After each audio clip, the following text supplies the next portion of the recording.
Assalamualaikum warahmatullahi wabarakatuh. Perkenalkan, nama saya Wulan Fatihatul Nurika, NIM 183141031. Di dalam Asmaul Husna terdapat 99 nama Allah. Yang akan saya sampaikan yaitu 10 nama Allah.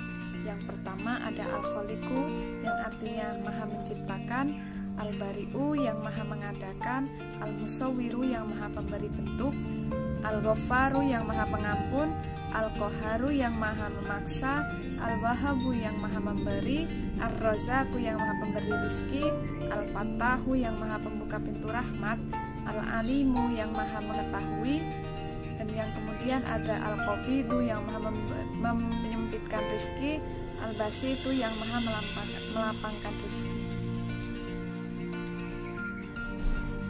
Baik, dari 10 nama-nama Allah tadi, saya akan menjelaskan 5 nama-nama Allah dan bentuk pengamalan sikap dalam kehidupan sehari-hari dari Asmaul Husna tersebut. Amalan yang paling dekat dari nama Allah Al-Khaliqu yaitu amalan pada bulan Ramadan.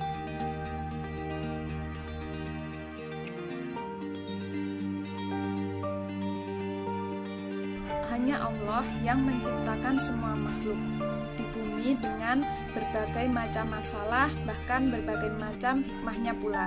Selain itu, Allah lah yang menggambarkan semua rupa makhluk hidup ataupun makhluk alam yang ada di alam semesta ini dengan penuh kesempurnaan.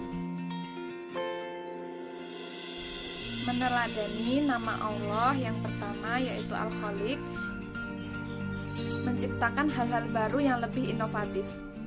Maksudnya, kita dituntut untuk menciptakan hal-hal baru yang inovatif.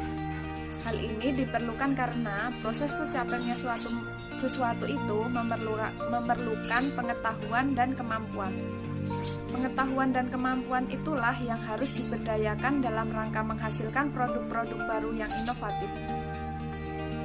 Yang kedua yaitu meyakini bahwa Allah Subhanahu wa Ta'ala pencipta yang hakiki. Di sini tentu saja dapat dimaknai adanya keterlibatan pihak lain dalam penciptaan.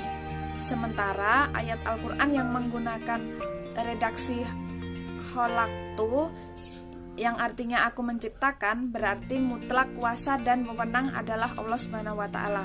Meskipun manusia memiliki peran dalam penciptaan, tetapi peran hakiki tetap dimiliki oleh Allah Subhanahu wa Ta'ala. Nama Allah yang kedua yaitu Al-Ghaffar. Al-Ghaffar berasal dari kata ghafaro yang berarti menutup. Yang dimaksud menutup yaitu menutupi semua perbuatan manusia, perbuatan dosa manusia yang telah dilakukan oleh hambanya. Nama Allah Al-Ghafaro terdapat dalam Quran Surat An-Nuh ayat 10 yang artinya, maka aku katakan kepada mereka, mohonlah ampun kepada Tuhanmu, sesungguhnya dialah Allah Maha Pengampun. Sifat yang perlu kita teladani dari nama Allah Al-Ghaffar yaitu yang pertama senantiasa memaafkan kesalahan orang lain. Memaafkan dalam bahasa Arab adalah kata yang indah dan mengandung makna melapangkan dada. Berusaha untuk berlapang dada dan memaafkan orang lain atas semua perbuatan buruk dan kekhilafannya. Agama mengajarkan bahwa kita memaafkan adalah bentuk dari ketakwaan kepada Allah Subhanahu wa Ta'ala. Dan takwa sendiri berarti tunduk dan takut kepada Allah. Orang yang suka memaafkan berarti dia takut kalau Allah tidak memaafkannya karena dia tidak mau memaafkan orang lain yang bersalah kepadanya. Yang kedua yaitu menutupi kesalahan orang lain dengan tidak membeberkannya. Salah satu sifat yang hendaknya ada pada diri setiap orang Islam adalah berusaha untuk menutupi aib dan kesalahan orang lain dengan tidak menceritakan kesalahannya tersebut kepada siapapun. Orang yang menutupi kesalahan orang lain, maka kelak di hari kemudian, maka semua aib yang telah dilakukan semasa hidup di dunia akan ditutup pula oleh Allah Subhanahu wa Ta'ala. Yang ketiga, menampakkan kelebihan orang lain. Dengan tidak menampilkan kekurangannya, merupakan bentuk pengamalan dari Al-Ghafar. Dengan melakukan ini berarti seseorang benar-benar mencintai saudaranya dengan sebenar-benarnya. Nama Allah yang selanjutnya adalah Al-Wahhab, yang berarti Maha Pemberi. Pemberian Allah itu tanpa syarat dan tanpa batas. Kemudian juga tak terukur. Ada lagi tak ternilai. Karena tak pula satupun yang mampu menghitung anugerah dari Allah.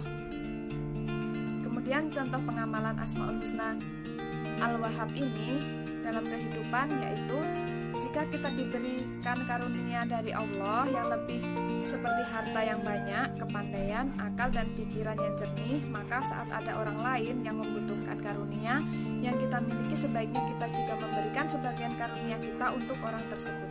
Misalnya, pada saat orang yang kekurangan, kita memberikan sebagian harta yang kita miliki dengan ikhlas. Saat ada orang yang sedang kesulitan mengerjakan sesuatu, kita ikut memberikan bantuan baik berupa akal, pikiran, tenaga, harta, dan sebagainya.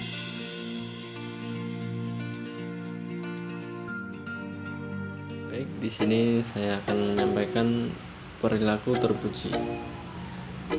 Perilaku atau akhlak adalah sebuah kata yang berasal dari bahasa Arab al-kholaq. Dia merupakan bentuk jamak dari kata al-kholuq yang berarti budi pekerti, tabiat atau watak.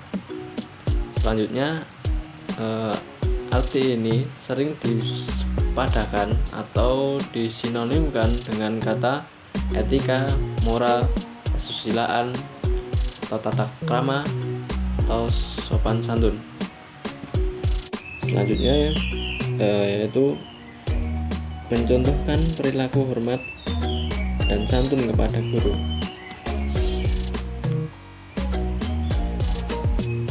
Contoh perilaku hormat kepada guru yaitu yang pertama, ketemu guru harus mengucapkan salam, misalnya yaitu dengan Assalamualaikum.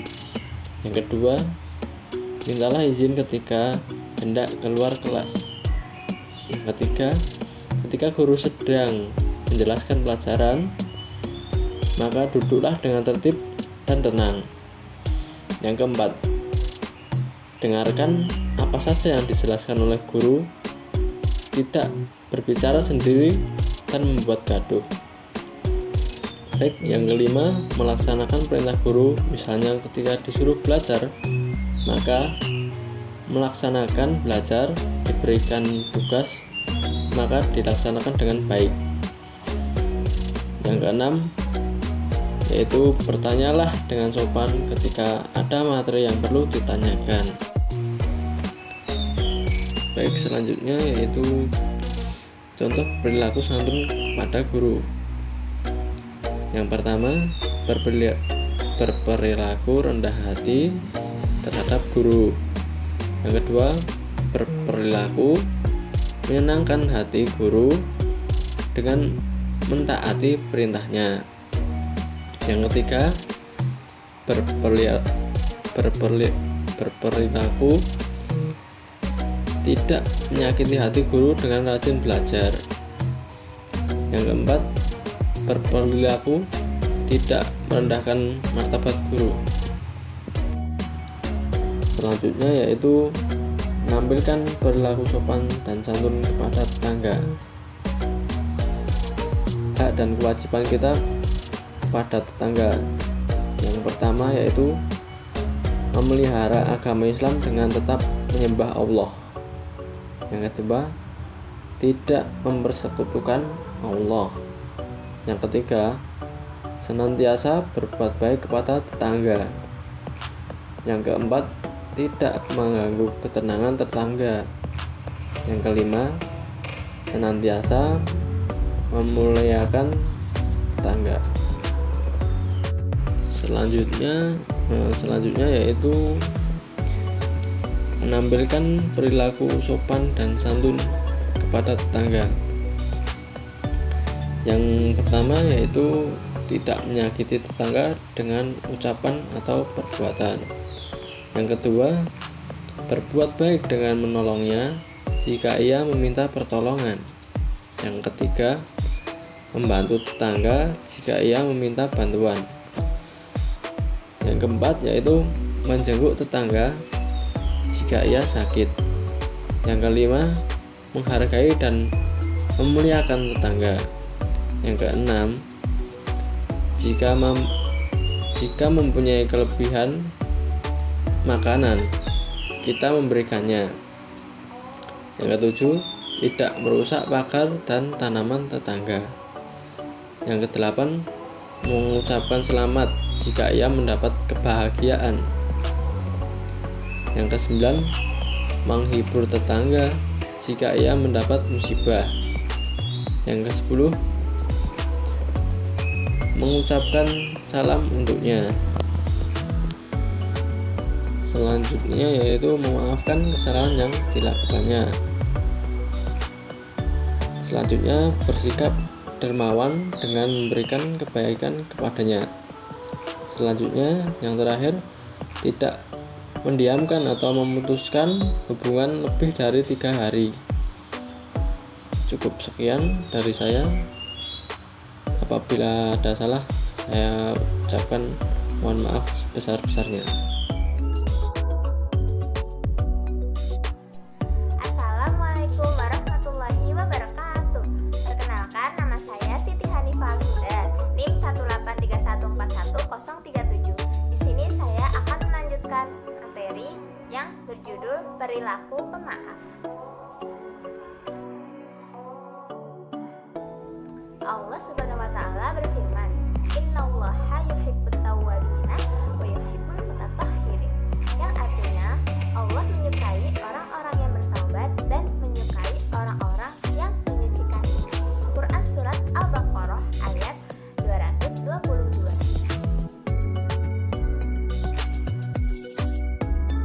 Allah memiliki sifat Al-Ghafar yang artinya Maha Pengampun. Bagaimana cara kita bertaubat kepada Allah? Ya, dengan mengucap istighfar, yakni berlafaz astagfirullahaladzim dan memohon maaf, memohon ampun kepada Allah Subhanahu wa taala.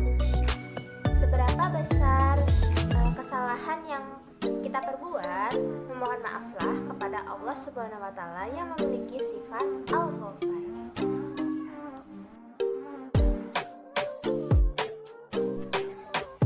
Allah akan memaafkan kesalahan kita dan kita pun harus berjanji kepada Allah Subhanahu wa taala untuk tidak mengulanginya lagi. Kemudian, bagaimana jika kita melakukan kesalahan kepada makhluk hidup? Ya, dengan meminta maaf secara langsung kepada yang bersangkutan. Semisal kita punya salah kepada teman kita, berarti kita harus meminta maaf kepada teman kita. Jika kita memiliki salah kepada kedua orang tua kita, ibu ayah, berarti kita harus meminta maaf kepada mereka. Begitu juga jika kita menyakiti hewan, menyakiti tumbuhan, mereka kan juga makhluk hidup yang hidup di bumi ini. Jadi kita harus meminta maaf juga, meskipun yang kita lakukan itu sengaja ataupun tidak sengaja. Selain meminta maaf, kita juga perlu menerapkan sifat memaafkan atas kesalahan yang telah seseorang lakukan kepada diri kita. Kita sebagai hamba Allah Subhanahu wa taala perlu menerapkan sifat Asmaul Husna Al-Ghafar, yakni selalu memohon ampunan atas kesalahan yang telah kita perbuat dimanapun berada, kapanpun, dan juga selalu memaafkan kesalahan orang lain. Sebelum diminta pun kita juga sudah harus memaafkannya, karena kita telah menerapkan diri kita Asmaul Husna Al-Ghafar. Jadi kita tidak cepat marah atas keburukan yang telah seseorang lakukan kepada diri kita. Hikmah dari perilaku saling memaafkan, yakni meminta maaf dan pemaaf, ialah yang pertama, hati menjadi tenang. Yang kedua, segala salah dan dosa yang kita perbuat akan dimaafkan oleh Allah Subhanahu wa taala. Yang ketiga, kita akan diberikan kelapangan rezeki.